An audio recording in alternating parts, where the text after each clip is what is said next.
በጎጃም ቀጠና ደጋ ዳሞት ለቀናት የዘለቀው ትንቅንቅ ዛሬ ሰኔ 19 ተባብሶ ቀጥሎ የአገዛዙ የክፍለ ጦር አዛዥ ኮሎኔልን ጨምሮ በርካታ ያጋዙ የጦር መኮንኖችና የሰራዊት አባላት በውጊያ ተደምስሰዋል። ሞርተር እና ዲሽቃ፣ ብሬንና ስናይፐር በምርኮ ገቢ ሆኗል። ቀዳሚው የግንባር መረጃችን ነው።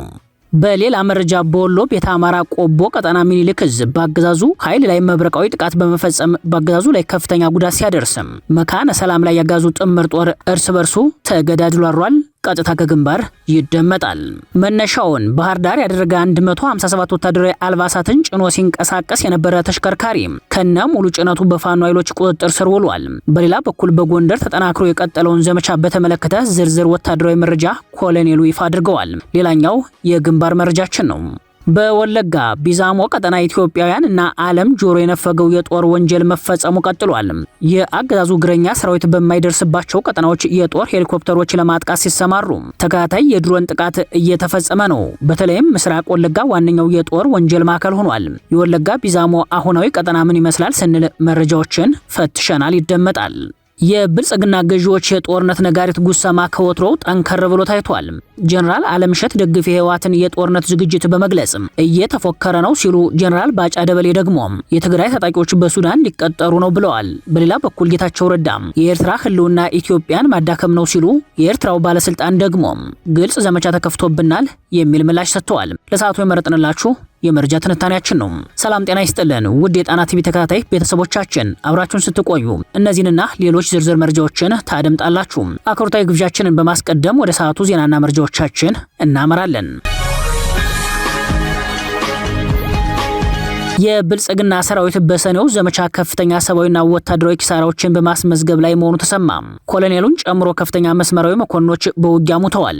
ዛሬ ሰኔ 19 ቀን በወሎ ቤተ አማራና በጎጃም የተሰሙ የግንባር መረጃዎች የዘመቻውን መቀልበስ በድጋሚ ያረጋገጡ ናቸው ተብሏል። በጎጃም ደጋዳሞት ሐሙስ ገበያ የተሰኘ አካባቢ የምስራቅ ዕዝ 76ኛ ክፍለ ጦር ዋና አዛዥ የሆኑ ኮሎኔል በውጊያ መደምሰሳቸው ተሰምቷል።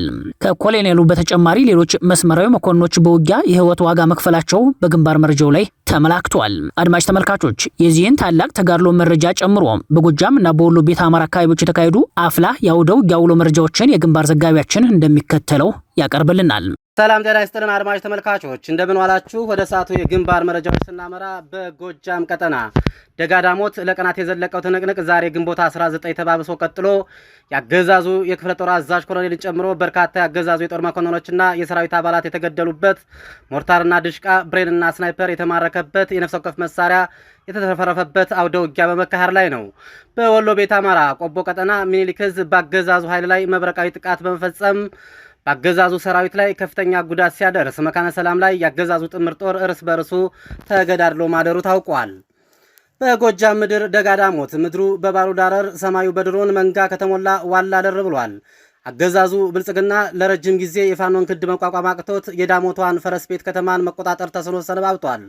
ከሰሞኑ ወረዳዋን ከፋኖ ኃይሎች ነፃ ለማድረግ በማለም ከምዕራብ ጎጃም እና ከምስራቅ ጎጃም ያለውን ሰራዊቱን በማቀናነስ ወደ ደጋዳሞት በገፍ ሰራዊቱን በማስጠጋት በፋኖ ኃይሎች ላይ ከባድ የተባለውን የሞት የሽረት ዘመቻ ጀምሯል።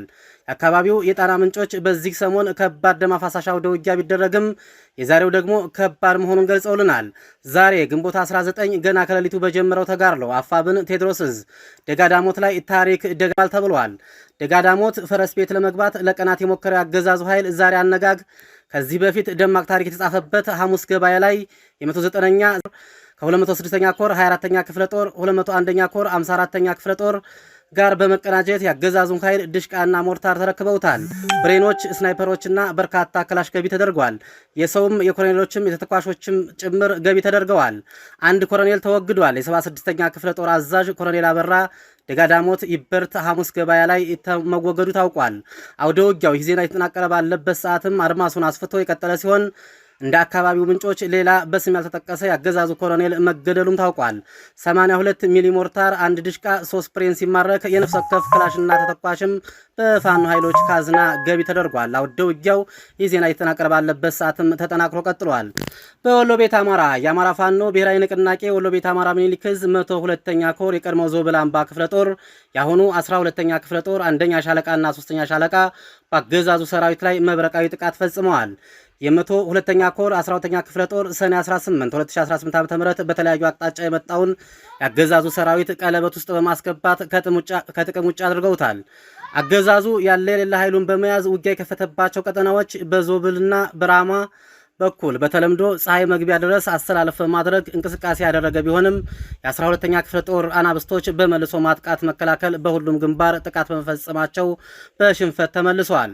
የ12ኛ ክፍለ ጦር አንደኛና 3ኛ ሻለቃ ከቀዩ ጋሪያ በኩል እስከ ገቡ ጋሪያ በመዘርጋት በወሰዱት እርምጃ ያገዛዙ ኃይል ቀለበት ውስጥ በመግባቱ ከስናይፐርና መትረየስ አልሞ ተኳሾች የተረፈው ሙትና ቁስለኛውን ሳያነሳ ወደ መንደፍራ ቀበሌ እየፈረጠጠ ተመልሷል። ያገዛዙ ኃይል በዚህ አውደ ውጊያ የራሱን የሻለቃና የሻምበል አመራሮች አስክሬን ሳያነሳ በመሸሹ ምን ያክል ጨካኝና ክብር የለሽ መሆኑን በገሃድ ያሳየበት ተራ የወንብድና ቡድን መሆኑን አሳይቷል ተብሏል። በተጨማሪም የቀድሞው ታጠቅ ክፍለ ጦር የአሁኑ 65ኛ ክፍለ ጦር ያገዛዙን ኃይል ሚዛን በማዛባት ሞርታር 82 በመጠቀም መብረቃዊ ጥቃት በመመታቱ ወደ ኋላ እንዳፈገፍግ ተገዷል። 65ኛ ክፍለ ጦር ያገዛዙን ሰራዊት እንዳይንቀሳቀስ በማድረግ ከሀብሎ መንደር እስከ ጎቡ ጋሪያ በመዘርጋት ዋጋ አስከፍለውታል።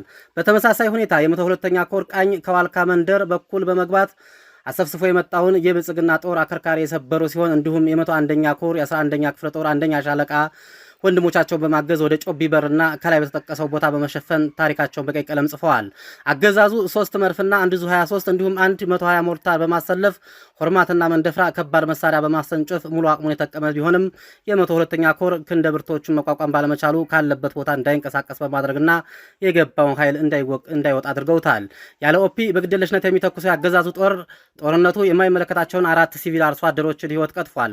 ከሞቱት ሲቪሎች መካከል የ80 ዓመቱ ሽማግሌ የ04 ጃሮታ ቀበሌ አቶ ጎቢሳ ገብረ ህይወትና ዛሃራ ኡመር የ8 ዓመት ህፃን እንዲሁም የ05 አዲስ ቀኝ ቀበሌ አቶ መሐመድ ኩቢ 50 ዓመትና አለምነሽ አያሌ የ43 ዓመት እድሜ ይገኙበታል። የአንድ ቤተሰብ አባል አቶ ጉብሳ ገብረ ህይወት ልጅ ድርብ ጉብሳ ሙሉ ቢሰጠኝና እንዲሁም የአቶ መሐመድ ኩቢ ባለቤትና ልጃቸው በሙሉ ከፍተኛ ቁስለኛ በመሆን በሞትና በህይወት መካከል ይገኛሉ። በአውደ ውጊያው 89 አገዛዙ ኃይል ሲገደል 65 አገዛዙ ኃይል ቆስሎ ተማርኳል። 28 ክላሽንኮቭና በርካታ የተለያዩ አይነት ተተኳሽ አይኮም ወታደራዊ ሻንጣ፣ የዝናብ ልብሶችና ኤፍ1 ቦምቦች ገቢ መደረጋቸውን አፋብን ወሎ ቤት አማራ ሚኒሊክ ዕዝ ህዝብ ግንኙነት መምሪያ በግንባር መረጃው ላይ አመላክቷል። በዚሁ ቀጠና በመካነ ሰላም ከተማ ዛሬ አዳሩን ያገዛዙ ጥምር ጦር ተገዳድለው አድረዋል። ለፋኖ መረጃ ትሰጣላችሁ በሚል 3 የአካባቢ ሚኒሻ አባላት በመከላከያ ሰራዊት መገደላቸውን የመካነ ሰላም ምንጮች ገልጸውልናል። ለጥንቅሩ ተስፋዬ ልሳኑ ነኝ ከዚያው ከትግሉ ሜዳ። እንዲህ ያሉ መጠነ ሰፊ ሰብአዊና ወታደራዊ ኪሳራዎች እየተመዘገቡበት ያለው የብልጽግናው አገዛዝ የሰኔ ዘመቻ ሊጠናቀቅ 11 ቀናት ቀርተውታል። አገዛዙ በማያልቅ የዘመቻ ቀጠሮዎቹ ቀን ቆርጦ የሚያስፈጀው የሰው ኃይል መድቦ ተከታታይ ውጊያዎችን ቢያደርግም መሬት ላይ ያለውን የውጊያ እውነታ መቀየር ተስኖታል። የብልጽግናው አገዛዝ ክረምቱ ሙሉ በሙሉ ከመግባቱ በፊት ፋኖን አጠፋለሁ በሚል በተለያዩ የአማራ ክልል አካባቢዎች ሌትና ቀን በሁሉም አይነት የውጊያ አቅም የከፈታቸው የማጥቃት ውጊያዎች ቁልፍና ስልታዊ የፋኖ ይዞታዎች ላይ ትኩረት ያደረገው ሆኖ ይታያል። በዋናነት የፋኖ አመራሮች ላይ ልዩ ትኩረት ያደረገው ይህ ዘመቻ ክረምቱ ሙሉ በሙሉ ከመግባቱ በፊት የፋኖን የውጊያ አቅም ለማምከን ያለመ ቢሆንም ክረምቱም እየገፋ አገዛዙ መስመራዊ መኮንኖቹን ጭምር በውጊያ እያጣ ይገኛል። የፋኖ ኃይሎች በበኩላቸው በመልሶ ማጥቃት፣ በጸረ ማጥቃትና በስልታዊ ማጥቃት ላይ በማተኮር በውስን ኪሳራ ከፍተኛ የሚባሉ ወታደራዊ ድሎችን በማስመዝገብ ላይ መሆናቸውን ከተለያዩ ቀጠናዎች ያሰባሰብናቸው የግንባር መረጃዎች ያሳያሉ። መነሻውን ባህር ዳር ያደረገ 157 ወታደራዊ አልባሳትን ጭኖ ሲንቀሳቀስ የነበረ ተሽከርካሪ ከነ ሙሉ ጭነቱ በፋኖ ቁጥጥር ስር ዋለ። በሌላ በኩል በጎንደር ተጠናክሮ የቀጠለውን ዘመቻ በተመለከተ ዝርዝር ወታደራዊ መረጃ ኮሎኔሉ ይፋ አድርገዋል። መነሻውን ከባህር ዳር ከተማ ያደረገ 157 ወታደራዊ አልባሳትን ጭኖ ሲንቀሳቀስ የነበረ ያጋዙ ወታደራዊ ተሽከርካሪ ከነ ሙሉ ጭነቱ በፋኖ ቁጥጥር ስር መዋሉን የፋኖ ምንጮች ለጣና ገልጸዋል። በአማራ ፋኖ ብሔራዊ ንቅናቄ ቴዎድሮስ ዕዝ 105ኛ ኮር 55ኛ ክፍለ ጦር በዛሬው ዕለት ወታደራዊ አልባሳትን ጭኖ ሲንቀሳቀስ የነበረ ወታደራዊ ተሽከርካሪን ከነ ሙሉ ጭነቱ በቁጥጥር ስር መዋሉ በግንባር መረጃው ላይ ተመላክቷል። በሰሜን አቸፈር ወረዳ ለሚገኘው ጥምር ጦር ተብሎ ለሚጠራው ምንሻና አድማ ብተና ለማድረስ መነሻውን ባህር ዳር ያደረገ 157 ወታደራዊ አልባሳትን ጭኖ ሲንቀሳቀስ የነበረ ተሽከርካሪ በ55ኛ ክፍለ ጦር የፋኖ ኃይሎች በተደረገ ጥብቅ ክትትል በቁጥጥር ስር ውሏል። ለዚህ ክትትል ከፍተኛ ድጋፍ ያደረጉትን ቀኛ የውስጥ አርበኞች መሆናቸው ተገልጿል። ተገልጿል። ይህ በእንዲህ እንዳለ ከሰሞኑ የብልጽግናው አለቃ አብይ አህመድና ኢታማዦሩ ብርሃኑ ጁላን ጨምሮ ሌሎች ከፍተኛ ወታደራዊ አዛዦች ጥብቅ ወታደራዊ ግምገማ ማድረጋቸው ተሰምቷል። በዚህ ግምገማ በጦር ሜዳ ያሉ ጄኔራሎች ፋኖን አልቻልነውም፣ አሸንፎናል የሚል መርዶ ማቅረባቸውን የፋኖ ከፍተኛ አመራሩ አረጋግጧል። እስከ ሰኔ 30 የሚቀጥለው የብልጽግና የሰኔ ዘመቻ እንደ ሌሎቹ የባለፉት ዘመቻዎች በኪሳራ እንደሚጠናቀቅ በውጤቱ በመታየት ላይ ነው። በጉዳዩ ላይ ተጨማሪ ወታደራዊ የመረጃ ትንተና የሰጡት የአማራ ፋኖ ብሔራዊ ንቅናቄ ጎንደር ጠቅላይ ግዛት በላይ ዕዝ ከፍተኛ ወታደራዊ አመራር ኮሎኔል አበራ አዛነው ሰሞኑን የአብይ አህመድና የነ ብርሃኑ ጁላ ወታደራዊ ስብሰባን መነሻ በማድረግ ነው። ከፍተኛ የፋኖ አመራሩ ኮሎኔል አበራ አዛነው ከአንከር ሚዲያ ጋር ባደረጉት ቆይታ አብይና ጄኔራሎቹ ባካሄዱት ወታደራዊ ስብሰባ ላይ ፋኖን አልቻልነውም ተሸንፈናል የሚል ግምገማ መቅረቡን ተከትሎ በተሰጣ አቅጣጫ የሰኔ ዘመቻ መከፈቱን ገልጸዋል። ዘመቻው ፋኖን በተናጥል መምታት የሚል መሆኑን ያስረዱት ኮሎኔሉ ለዚህ ዘመቻ ዓላማ ሲባል በሰማይና በምድር በእግረኛና መካናይዝድ ከተሰማራው ሰራዊት በተጨማሪ 80 ሺህ አዲስ ምልምል የተመረቀ ወታደር በአራት አቅጣጫ መግባቱን ምንጮችን ዋቢ በማድረግ ገልጸዋል። አዲስ ወታደራዊ ስምሪት የተሰጠው 80 ሺህ ምልምል ወታደር ከነባሩ ሰራዊት ጋር ተቀናጅቶ በተለይም በጎንደር የፋኖ አመራሮችን ለመክበብ ውጊያ ቢከፍትም ከበባው በፋኖ መልሶ ማጥቃት መሰበሩን የፋኖ አመራሩ አረጋግጠዋል። እንደ ከፍተኛ የፋኖ አመራሩ ገለጻ ያጋዙ ከፍተኛ ወታደራዊ መኮንኖችም እርስ በርሳቸው መተማመን ችግር አለባቸው፣ ሰራዊቱን የሞትና የተበተነ ሲሉ እንደሚከተለው ገልጸውታል። ሰራዊቱ ፈርሷል። ቶሎ ብላችሁ ጎንደርን አንድነት እንትን አድርጉ። እኛ መውጫ አጣን ነው። ቶሎ ብለን ከተጠያቂነት ራሳችን እናድን። በቃ የሚታመን የለም። እዛ ውስጥ የሚታመን አንድ ብሔር ብቻ ነው። ሌላ ብሔር አይታመንም። ስብሰባ ገብተው ቁጭ ሲሉ እንኳን ይሄን አሁን የምታስተላልፏላችሁ እዚህ ነገሌ እያለ ነው። ሙልጭ አድርጎ ነው የሚሰርባቸው። በጣም የሚገርም የሚያሳዝን የሰውን ሰብአዊ መብት የሚገፍ የመሳደብ እያስተማቀቃቸው ነው ያሉት። ስለ ውጊያው አጠቃላይ ሁሌ የሚነግሩት የነበር ውጊያው ጥሩ እንደሆን ውጊያ እንደዚህ እንደሆን ነው። ጠላትን አንኳሰው እንደሚነግሩት ምንድነው ስታፍ የተባሉትን አጠቃላይ በግንባር ያሉትን አሰማርቶ ምንድነው ችግሩ ብሎ ይሄን ነገር በሚያረጋግጥበት ሰዓት አለምሸት ደግፌ ነው የነገረው። በቃ የፖለቲካ መፍትሄ ይሰጣው ተብሎ ስታፎቹ አጠቃላይ ኢንፎርሜሽን እንዲሰበሰቡ ሲላኩ አንደኛ ለሰራዊቱ የሚሰጠው ግዳጅ ምንድነው? የተወሰነ የተበታተነ እዛ ፋኖ ሽፍታ አለ፣ ሄዳችሁ እሱን እንዲያደርጋችሁ መታችሁ ነው የሚባሉት። ነገር ግን በመጣው ቁጥር ሁሌ የተደመሰሰ ሁሌ እንትን እያለ ነው የሚሄድ። ያ ወታደር የመዋጋት አቅም የመዋጋት ፍላጎት የለውም። እጁን የሚሰጥ ነው፣ የሚማረክ ነው፣ በቃ እየመጣ የሚሞት ነው። ይሄ መሆኑን ጓደኞቻችን እየነገሩን ነው። እና የሞተ የተበተነ አሁን ከትንሽ ጊዜ በኋላ ሁሉም አይብ እንደሚበተን እርግጠኛ ነው የምናገር። ኮሎኔሉ የፋኖ አመራር እንደገለጹት በአሁኑ ሰዓት በጎንደር ቀጠናዎች የቀጠለው ከፍተኛ ኃይል የተሰማራበት ውጊያ የፋኖ አመራሮች የጎንደር አንድነትን ለማብሰር የመጨረሻ ምዕራፍ ላይ መድረሳቸውን የሚያሳይ ስብሰባ እንደሚያካሂዱ ከውስጥ መረጃ የደረሰው ያገዛዙ ጦር ይህንኑ ሂደት ለማደናቀፍ የከፈተው ዘመቻ ነው ብለውታል። በጉዳዩ ላይ የአማራ ፋኖ ብሔራዊ ንቅናቄ በጎንደር ከፍተኛ ወታደራዊ አመራር ኮሎኔል አበራ አዛነው በሰጡት መረጃ መሰረት በጎንደር የፋኖ የተጠቃለለ የዝ የአመራር ምደባ በቅርቡ ሊበሰር የመጨረሻው ምዕራፍ ላይ ደርሷል። በወለጋ በቀጠለው መደበኛ የሙሉ ጊዜ ውጊያ ተዋጊ ሄሊኮፕተር ተሰማራ። ውጥረቱም ውጊያውም ተባብሷል። ተከታታይ የድሮን ጥቃት እየተፈጸመ ነው። ታይቶ የማይታወቅ የድሮን አሰሳና ቅኝት ተደርጓል። በወለጋ የተለያዩ አካባቢዎች በቀጠለው ከባድ ውጊያ ውጥረቱ ተባብሷል። በርካታ አማራዎች ተፈናቅለዋል። ባለፈው ሳምንት አንድ ሻለቃ ኃይል ባለቀባቸው የምስራቅ ወለጋ አካባቢዎች ተጨማሪ የእግረኛ ኃይል ስምሪት መሰጠቱን ምንጮች ለጣቢያችን ባደረሱት መረጃ አመላክተዋል። በሊሙ ገሊላና ጊዳይ ያና ወረዳ ስር በሚገኙ ቀበሌዎች ተከታታይ የድሮን ድብደባ ተፈጽሟል ያሉት የአካባቢው ምንጮች በአንድ ቀን ብቻ በትንሹ 4 ጊዜ የድሮን ድብደባ መፈጸሙን ገልጸዋል። የአካባቢው ምንጮች አሁንም በጥቃት ከበባ ውስጥ መሆናቸውን አክለዋል። በአካባቢው ታይቶ የማይታወቅ የድሮን ቅኝትና ጥቃት በተከታታይ በመፈጸም ላይ መሆኑን ከአካባቢው ያሰባሰብናቸው መረጃዎች ያመላክታሉ። በአሁኑ ወቅት አገዛዙ ከደረሰበት ወታደራዊ ኪሳራ አንጻር እግረኛ ጦር ወደ ቀጠናው ማስገባት ባለመቻሉ ሄሊኮፕተር ማሰማራቱ ታውቋል። በኪረሙ ወረዳ ሀሮ አዲስ ዓለም አካባቢ የመከላከያ ሄሊኮፕተሮች ሲመላለሱ ታይቷል። ሄሊኮፕተሮቹ በአየር ሎጂስቲክስ ለማቅረብና ቁስለኛ ለማንሳት የተሰማሩ ናቸው ተብሏል። ይህም በስካሁኑ ከባድ ውጊያ ያገዛዙ ጦር ከፍተኛ ኪሳራ ማስተናገዱን ያሳያል ነው ያሉት የአካባቢው ምንጮች። በተለይም የኦነግ ሸኔ ታጣቂዎች ከወለጋ ወጥተው ወደ ደራና ኬሚሴ ቀጠና መሰማራታቸውን ተከትሎ በአሁኑ ሰዓት በወለጋ ያለው ውጊያ ባገዛዙ ጦርና በፋኖ ኃይሎች መካከል ሆኖ እንዲቀጥል አድርጎታል ተብሏል። በጉዳዩ ላይ ዶቼ ቬለ እንደዘገበው በሆሮ ጉድሩ ወለጋ ዞን አቢዶንጎሮ ወረዳ ቱሉ ጋና ከተማ አቅራቢያ በታጣቂዎችና በመንግስት ጸጥታ አካላት መካከል ሰፊ ውጊያ ተካሂዷል። የአካባቢው ነዋሪዎች እንደገለጹት ውጊያው ቀኑን ሙሉ የቀጠለ ሲሆን በህዝቡ ላይ ከፍተኛ አለመረጋጋትና የሰው ህይወት መጥፋት ማስከተሉን ዘገባው አመላክቷል። አገዛዙ በሰማይና በምድር ጦሩን ባሰማራበት የወለጋ ቀጠና በተለይም በምስራቅ ወለጋ ዞን ስር በሚገኙ የአማራ ተወላጆች ብቻ በሚኖሩባቸው መለስተኛ ከተሞችና የተለያዩ መንደሮች ላይ በጦር ጀት እንዲሁም በድሮን የታገዘ ጥቃት መፈጸም ከጀመረ ቆይቷል የሚሉት የጣና የአካባቢው ምንጮች የሰሞኑ ዘመቻ ግን መጠነ ሰፊ መሆኑን ያስረዳሉ።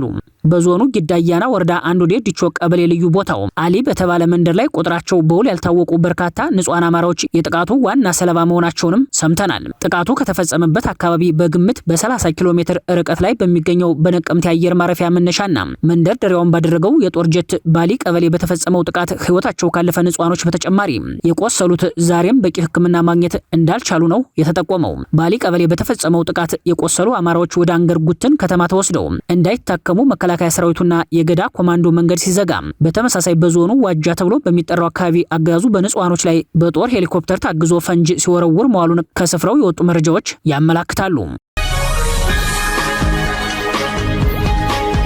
የብልጽግና ገዢዎች የጦርነት ነጋሪት ጉሰማ ከወትሮው ጠንከር ብሎ ታይቷል። ጀነራል አለምሸት ደግፌ የህወሓትን የጦርነት ዝግጅት በመግለጽ እየተፎከረ ነው ሲሉ፣ ጀነራል ባጫ ደበሌ ደግሞ የትግራይ ታጣቂዎች በሱዳን ሊቀጠሩ ነው ብለዋል። በሌላ በኩል ጌታቸው ረዳ የኤርትራ ህልውና ኢትዮጵያን ማዳከም ነው ሲሉ፣ የኤርትራ ባለስልጣናት ደግሞ ግልጽ ዘመቻ ተከፍቶብናል የሚል ምላሽ ሰጥተዋል። የህወሓትና ብልጽግና ጦርነት ሊፈነዳ የመጨረሻው ምዕራፍ ላይ በደረሰበት በዚህ ጊዜ የብልጽግናው ከፍተኛ ጦር አመራር ጀነራል አለምሸት ደግፌ ህወሓት ከሀገር ውስጥና ከውጭ ኃይሎች ጋር በመሻረክ አዲስ የጦርነት ዝግጅት እያደረገ ነው ሲሉ ለጦርነት መጀመሪያ የሆነውን የቃላት ጦርነት ምዕራፍ አሳድገውታል። በወቅታዊ የጸጥታ ጉዳዮች ላይ ውይይት በተደረገበት የብሔራዊ ደህንነት ኮንፈረንስ ላይ የተሰማው የጀነራሉ ንግግር የብዙዎች መነጋገሪያ ሆኗል። ጀነራሉ የህወሓት መሪዎች ካለፈው አውዳሚ የጦርነት ጠባሳ ሳይማሩ ወደ ሌላ ጦርነት የሚያመራ መንገድ እየቀየሱ መሆኑን በመግለጽ ከሰዋል። ሌላኛው የብልጽግና ጀነራል ባጫ ደበሌ በበኩላቸው በትግራይ የታወጀው የክተት አዋጅ ታጣቂዎችን እንደ ቅጥረኛ ወደ ሱዳን ለመላክ ያለመ ነው ሲሉ ተሰምተዋል። ጀነራሉ በጦር አቻዎቻቸው የህወሓት አመራሮች የወጣው ህግ በአስቸኳይ እንዲሰረዝና የአፍሪካ ህብረት ግፊት እንዲያደርግ ጠይቀዋል። ጀነራል ባጫ ደበሌ በትግራይ የክተት አዋጅና የግዳጅ ምልመላ በሚል ርዕስ ባሰፈሩት ይፋዊ ጽሑፍ ላይ የክተት አዋጁ በመሬት ላይ እያመጣ ስላለው ስጋትና የተደበቁ የፖለቲካ ግቦች ስላሏቸው ጉዳዮች አብራርተዋል። የአብይ አህመድ የምስራቅ አፍሪካ ጉዳዮች አማካሪ ጌታቸው ረዳ ደግሞ ድንበር ተሻጋሪ የጦርነት ነጋሪት ጉሰማቸውን በመቀጠል የኤርትራ ምስረታ በራሱ ኢትዮጵያን በማዳከም ላይ የተመሰረተ ነው፣ ኢሳያስም የመጨረሻ ፍላጎታቸው ኢትዮጵያን መግዛት ነው፣ አሽከር ሰብሳቢ ናቸው ሲሉ የተለመደ ግን ደግሞ እጅግ ጠንካራ ክስ አሰምተዋል። ጌታቸው ይህን ያሉት በመከላከያ ኮሌጅ በተደረገ የከፍተኛ አመራሮች ስብሰባ ላይ ነው። የኤርትራ ነጻነት የትኛውንም ያህል በሀገር ፍቅር ስሜት ላይ የተመሰረተ ቢሆንም የኤርትራ መቀጠል እና አለመቀጠል ስሌቱ ግን ኢትዮጵያን ከማዳከም ጋር ተለያይቶ አይታይም ያሉት ጌታቸው በዋናነት ህወሓትና ሻዕቢያ ስላላቸው ታሪካዊ ግንኙነት ያብራሩት ግንኙነታቸው የፍቅርና የጠብ መሆኑን በመግለጽ ነው። ከትጥቅ ትግል አንስቶ የጋራ ጠላት አለን ብለው በሚያምኑበት ጊዜ ፍቅር እንደሚሆኑ አንዳቸው የሌላቸውን ፍላጎት ለመቆጣጠር ሲሞክሩ ደግሞ ጠበኛ እንደሚሆኑ ገልጸው የሁለቱ ኃይሎች ግንኙነት በመርህ ላይ የተመሰረተ ሊባል እንደማይችል ሲቸግራቸው ብቻ የሚዋደዱ ብለዋቸዋል። ፕሬዝዳንት ኢሳያስ አፈወርቄን ደግሞ አሽከር ሰብሳቢ ሲሉ ተችተዋቸዋል። በምስራቅ አፍሪካ ጉዳዮች የኢትዮጵያን ዘላቂ ጥቅሞች ለማስከበር አማራጭና አሻጋሪ ፖሊሲ ሀሳቦችን የማፍለቅ ኃላፊነት ያለባቸው እኒህ የአብይ ሹመኛ ልክ እንዳለቃቸው ኢትዮጵያን ከጎረቤቶቿ ጋር የሚነጥሉ የጥላቻ ትርክቶችን ማሰማታቸውን ቀጥለዋል። የኤርትራ መንግስትና ልሂቃኑን መዝለፍ የሙሉ ጊዜ ተግባራቸው ያደረጉት ጌታቸው በትላንቱ ንግግራቸው የብልጽግናውን መንግስት የውጭ ጉዳይ ፖሊሲ እንዳንጸባረቁ ተደርጎ ተቆጥሯል። በወታደራዊ አመራሮች ፊት የሰጡት ማብራሪያ የድንበር ተሻጋሪ ጦርነቱን ስጋት ይበልጥ ከፍ ያደረገ ሆኖ ታይቷል። እንዲህ ያሉ ክሶችን እግር በእግር ተከታትለው ምላሽ የሚሰጡት የኤርትራ ባለስልጣናት በበኩላቸው ግልጽ ዘመቻ ተከፍቶብናል ብለዋል። ከቀናት በፊት በጌታቸው ረዳና አምባሳደር ሬድዋን ሁሴን በአልጀዚራ ድረገጽ በኩል በጋራ ያሰፈሩትን ጽሑፍ ተከትሎ የኤርትራ ባለስልጣናት ሰፋ ያለ ምላሽ መስጠታቸው ይታወሳል። አሁንም በዚሁ የነጌታቸው ረዳ ጽሑፍ ላይ ያተኮረ ምላሽ ኤርትራ በኳታር አምባሳደሯ አሊ ኢብራሂም አህመድ በኩል ተጨማሪ ምላሽ ሰጥታለች። አምባሳደሩ ዘለግ ባለ የመልስ ምት ጽሑፋቸው ከባህር በር መውጫ ጋር በተያያዘ የብልጽግና ባለስልጣናት በኤርትራ ላይ መጠነ ሰፊ ዘመቻ ከፍተዋል ብለዋል።